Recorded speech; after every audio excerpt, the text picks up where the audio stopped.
वो गुड़िया है जिसने 100% मार्क्स लिए हैं हर सब्जेक्ट के अंदर, जो कि राष्ट्रपति से सम्मानित है। राष्ट्रपति से सम्मानित होने वाली जो गुड़िया है वो आज इस हालात के अंदर है कि उसको खुद को न्याय नहीं मिल पा रहा था।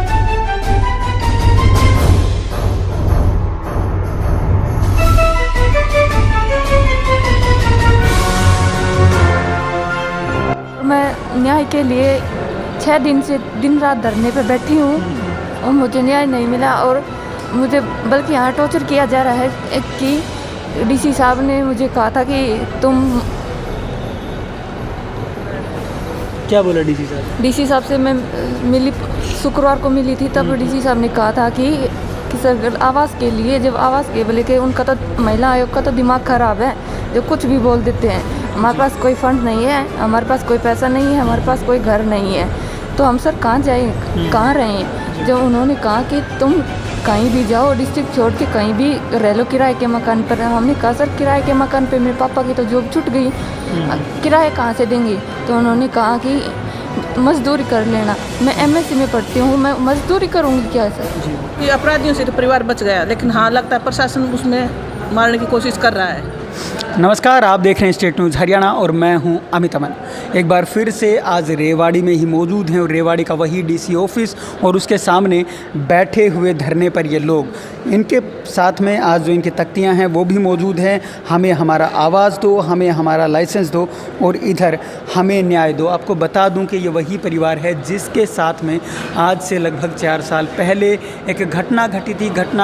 एक टॉपर का गैंगरेप हुआ था। टॉपर से भी आपको मिलवाएंगे। जो बच्ची टॉपर रही है 2015 में पूरे हरियाणा बोर्ड की टॉपर, जिसको कि हर सब्जेक्ट के अंदर 100% मार्क्स मिले हैं और जिसको राष्ट्रपति के द्वारा सम्मानित किया गया, उस लड़की के साथ में गैंगरेप हुआ और आज वो लड़की आज तक अपने न्याय के लिए भटक रही है। बाकायदा पूरे परिवार के साथ में यहाँ पे वो लोग बैठे हुए हैं। चलिए उन्हीं से हम बात करेंगे। पहले तो जो सारी चीज़ें हैं वो आपको समझ में आ जाएं और हर चीज़ आप तक पहुँच पाए, वो सारी चीज़ें जो पीछे ये बिटिया बैठी हुई है, यही वो बिटिया है जिसके साथ में गैंगरेप हुआ था। और ये वो गुड़िया है जिसने 100% मार्क्स लिए हैं हर सब्जेक्ट के अंदर, जो कि राष्ट्रपति से सम्मानित है। राष्ट्रपति से सम्मानित होने वाली जो गुड़िया है वो आज इस हालात के अंदर है कि उसको खुद को न्याय नहीं मिल पा रहा। चलिए इन्हीं से हम बात कर लेते हैं। गुड़िया,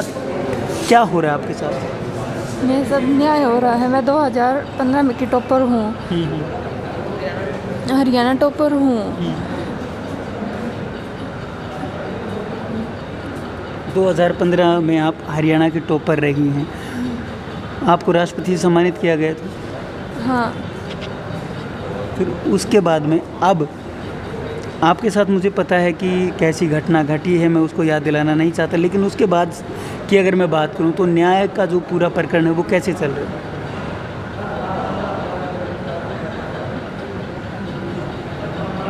मैं बस यही चाहती हूँ कि मुझे गन लाइसेंस दिया जाए और घर रहने के लिए आवास दिया जाए, और मैं न्याय के लिए 6 दिन से दिन रात धरने पे बैठी हूँ और मुझे न्याय नहीं मिला, और मुझे बल्कि यहाँ टॉर्चर किया जा रहा है कि डीसी साहब ने मुझे कहा था कि तुम। क्या बोला डीसी साहब? डीसी साहब से मैं मिली, शुक्रवार को मिली थी, तब डीसी साहब ने कहा था कि सर आवास के लिए, जब आवास के बोले कि उनका तो महिला आयोग का तो दिमाग ख़राब है, जो कुछ भी बोल देते हैं। हमारे पास कोई फंड नहीं है, हमारे पास कोई पैसा नहीं है, हमारे पास कोई घर नहीं है, तो हम सर कहाँ जाएँ, कहाँ रहें। जब उन्होंने कहा कि तुम कहीं भी जाओ, डिस्ट्रिक्ट छोड़ के कहीं भी रह लो किराए के मकान पर। हमने कहा सर किराए के मकान पे मेरे पापा की तो जॉब छूट गई, किराए कहाँ से देंगे। तो उन्होंने कहा कि मजदूरी कर लेना। मैं एमएससी में पढ़ती हूँ, मैं मजदूरी करूँगी क्या सर? जी। और अब कह रहे हैं कि ना तो हमारा लाइसेंस बनने दे रहे हैं और ना ही हमारे आवास के लिए। एक टॉपर लड़की, जो कि मैं आपको बार बार बता रहा हूँ कि जो 100% मार्क्स लेकर के आए हैं, उसके साथ में ये सिचुएशन हो रही है। बाकायदा इन्होंने बताया कि डीसी का जो कहना है वो आप सुन चुके हैं। डीसी क्या कहते हैं? डीसी ने कहा कि कहीं और जा कर के रह लो, मजदूरी कर लो। तो ये सिचुएशन इस गुड़िया के साथ में आई हुई है, जो कि एक टॉप पर है। मैं आपका ध्यान इसलिए आकर्षित कर रहा हूँ कि देश के अंदर हर दिन बेटी बचाओ बेटी पढ़ाओ के जो नारे हैं वो लगते रहते हैं, और उसके बावजूद हालात ये हैं कि ना बेटियों को बचाया जा रहा, ना बेटियों को पढ़ाया जा रहा, और बेटियां अगर पढ़ रही हैं तो उनके हालात कुछ इन जैसे कर दिए जाते हैं। और जो इनकी मदर हैं वो भी यहाँ पे मौजूद हैं।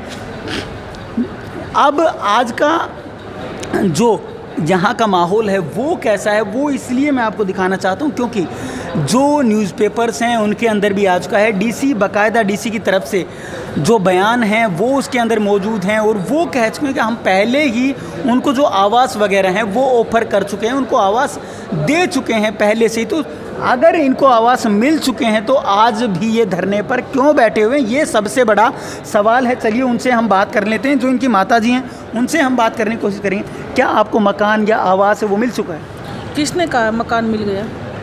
न्यूज़पेपर में तो चल रहा है कि आप लोगों को आवास मिल चुका है। न्यूज़पेपर में तो ये कुछ भी कटवाएंगे, ये जिला का मालिक है, ये कुछ भी कटवा सकता है। आवास मिल गया, ये कर दिया, वो कर दिया, लेकिन जब आवास मिलता है तो हम धरने पे क्यों होते? जिसके पास आवास होगा वो 6 दिन रात से लगातार यहाँ अपने बेटे को लिए बैठा है। आवास मिलने के बाद मैं क्यों बैठूंगी?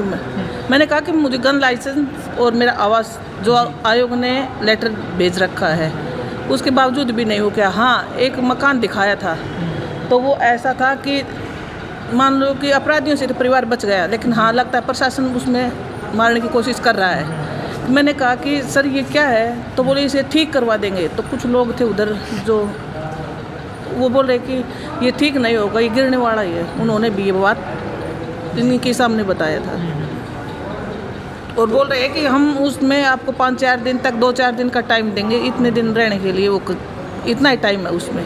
तो अच्छा, उसके अंदर कुछ दिन के लिए आपको रखा जाएगा, उसके बाद में कहाँ जाएंगे? कहीं भी जाओ, इनकी कोई वो नहीं है, फिर आगे कहीं भी जाओ आप, कोई रिस्पॉन्सिबिलिटी नहीं है। हाँ। तो अब आप यहाँ पे बैठे हुए हैं, आपके हाथों में बाकायदा जो तख्तियाँ हैं वो मौजूद हैं, तो क्या आपसे कोई मिलने की या जानने की कोशिश नहीं कर रहा कि क्यों आप बैठे हैं? नहीं, कोई नहीं कर रहा है। कई न्यूज़ के ज़रिए हरियाणा आयोग के अध्यक्ष है रेणु भाटिया मैम, उसने कल बोला है कि परिवार को भाई लाइसेंस भी मिलेगा और आवास भी मिलेगा, और इनको दिया जाए, मिलेगा नहीं दिया जाए, और इनको धरने से उठाया जाए। या बच्ची के साथ कुछ भी हो सकता है, परिवार के साथ कोई भी घटना घट सकती है, ये सुरक्षित नहीं है। तो इनको जल्दी से जल्दी ये जो इनकी मांगे हैं वो दे के उठाया जाए, लेकिन अभी तक कुछ हुआ नहीं है। तो जो मांगे हैं वो सुनी नहीं जा रही। डीसी की तरफ से कोई भी आपको आश्वासन या कोई भी मिलने की कोशिश कर रहे हैं अभी तक? डीसी साहब तो आ ही नहीं रही है जी। कितने दिन से नहीं आए? 6 दिन से नहीं आ रहे। 6 दिन से डीसी यहाँ पे पहुँचे नहीं पहुँचे। हाँ। फिर उनकी तरफ से कोई नुमाइंदा आया हो यहाँ पे बात करने के लिए? नहीं, एक बार से ये सीटीएम साहब आए थे तो वो बोल रहे थे हम आपके लिए देख रहे हैं। तो वो घर देखा था जिसमें परिवार दब के मर जाए, वो गिरने वाला, बिल्कुल उसको दरवाजे भी नहीं है, चौखटे हैं जिसमें दिमक लगी हुई है, फर्श भी नहीं है, कोई पानी की लैट्रिन बाथरूम की कोई सुविधा नहीं है, वो देखा है उन्होंने। लेकिन फिर मैंने यही कहा था कि सर इसमें क्या दबा के मारना है परिवार को, हमें कोई सुरक्षित जगह दे दो। ऐसी जगह मरने के लिए तो वो आई हैं, वो कभी मार देंगे, या वो वहाँ से बच निकले तो या मारने के लिए वो किया गया था। जब आयोग ने भी बोल दिया है तो उसके बावजूद हमें कोई ना तो जगह दी गई है। बार बार क्या बोलते हैं, वो बोलते हैं कि ये तो एक लाइसेंस की मांग पर अड़े हुए हैं। जो पीछे वाले डीसी हैं वो भी एक भी लाइसेंस नहीं दे के गए, और अगर इस डीसी की बात की जाए तो ये भी उसके लिए मना कर रहे हैं। तो अब क्या आप लाइसेंस के लिए अड़े हुए हैं तो क्यों अड़े हुए? मुझे परिवार की सुरक्षा चाहिए, मैं अपने परिवार की सुरक्षा के लिए, और वो मैं अड़े हुए तो वो होता है जैसे कि आज इसने अप्लाई किया और ये अड़ गई।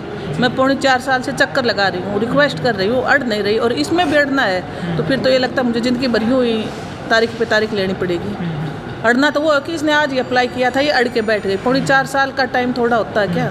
और आज बोल रहे हैं अभी जैसे 1 घंटा पहले की बात है, बोल रहे हैं कि वो फाइल बंद हो गई, आपको नई फाइल अप्लाई होगी, उस पर जो भी कुछ कार्रवाई बनेगी वो उसके बाद में होगा। आज ये बोल दिया। तो फिर आपने पूछा नहीं कि डीसी ऐसे तो बदलता रहेगा, हर डीसी को नई फाइल ला के देते रहेंगे और सारी चीज़ें ऐसे ही चलती रहेंगी, फिर कब होगा न्याय? ये मैंने बार बोल दिया कि हम तो अभी आए हैं, सीटीएम साहब भी बोल रहे हैं हम 2-3 महीने से आए हैं, डीसी साहब भी नए आए हैं, तो ये तो होता ही रहता है। कभी कोई आगे आने वाले बोल देगा जैसे आप ऐसे ही चले जाओगे। 3 साल का टाइम में जब पहले डीसी साहब थे उनके हाँ बहन जी हम जाएंगे तो आपका काम करके जाएंगे। जब भी मिले तो उन्होंने यही कहा कि हम जाएंगे उससे पहले आपका काम करके जाएंगे, लेकिन किया क्या? धरने पे बैठा गए चलते चलते भी हमें। क्या सरकार का कोई नुमाइंदा या कोई भी जो अधिकारी है या कोई नेता वो आपसे मिलने के लिए आया अभी? नहीं, कोई नहीं आया, परिवार अकेला है और यहाँ दिन रात 6 दिन हो गए हैं, उसके बावजूद भी ना कोई मदद मिल रही है ना कोई सुनवाई हो रही है। तो यहाँ आप जहाँ जिस सिचुएशन में जिस स्थिति में यहाँ पे बैठे हो आप, तो क्या आपको कोई उठाने की कोशिश नहीं करता है? कोई कुछ कहता है नहीं कि आपकी मांगे मानी जाएंगी? नहीं, कोई नहीं कह रहा है ऐसा। तो शुरू वाले दिन तो ऐसे बोल रहे थे कि बैठे क्यों, उसमें तो उठाने को कोई जबरदस्ती? अपने हाँ ज़बरदस्ती कि जैसे चले जाएंगे, लेकिन हम यही डटे रहे, बोल दिया कि जब तक हमें नहीं मिलेगा हम घर नहीं जाएंगे। और 17 तारीख ने डीसी साहब ने कहा था कि लिखित में दिया था कि हम 7 दिन में आपका लाइसेंस बना देंगे, आज तक वो नहीं बना।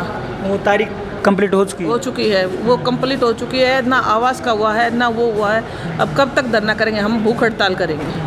तो अब आपने कहा भूख हड़ताल करेंगे, जी।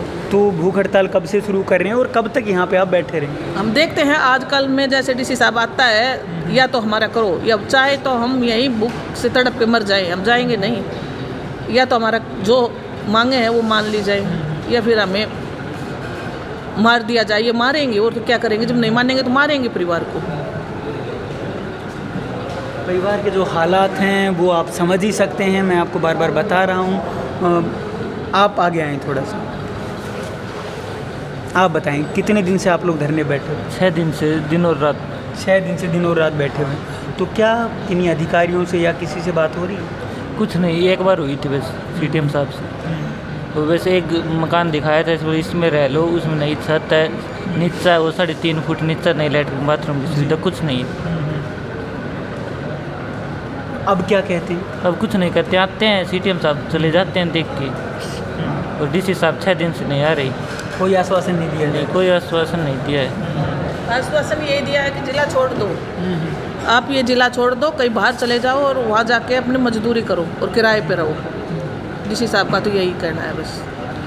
इतना बोल के वो बाद में ना तो परिवार से मिलने आए, ना कोई जैसे कि मांगे थी उनको पूरा करने का वो किया। उसका मकसद यही है कि ये जिला छोड़ के बाहर कहीं भी चले जाओ और मजदूरी करके खा लो। अगर आपके पास जॉब नहीं है, कुछ नहीं है, तो उसमें मजदूरी कर लेना, लेकिन जिला छोड़ दो।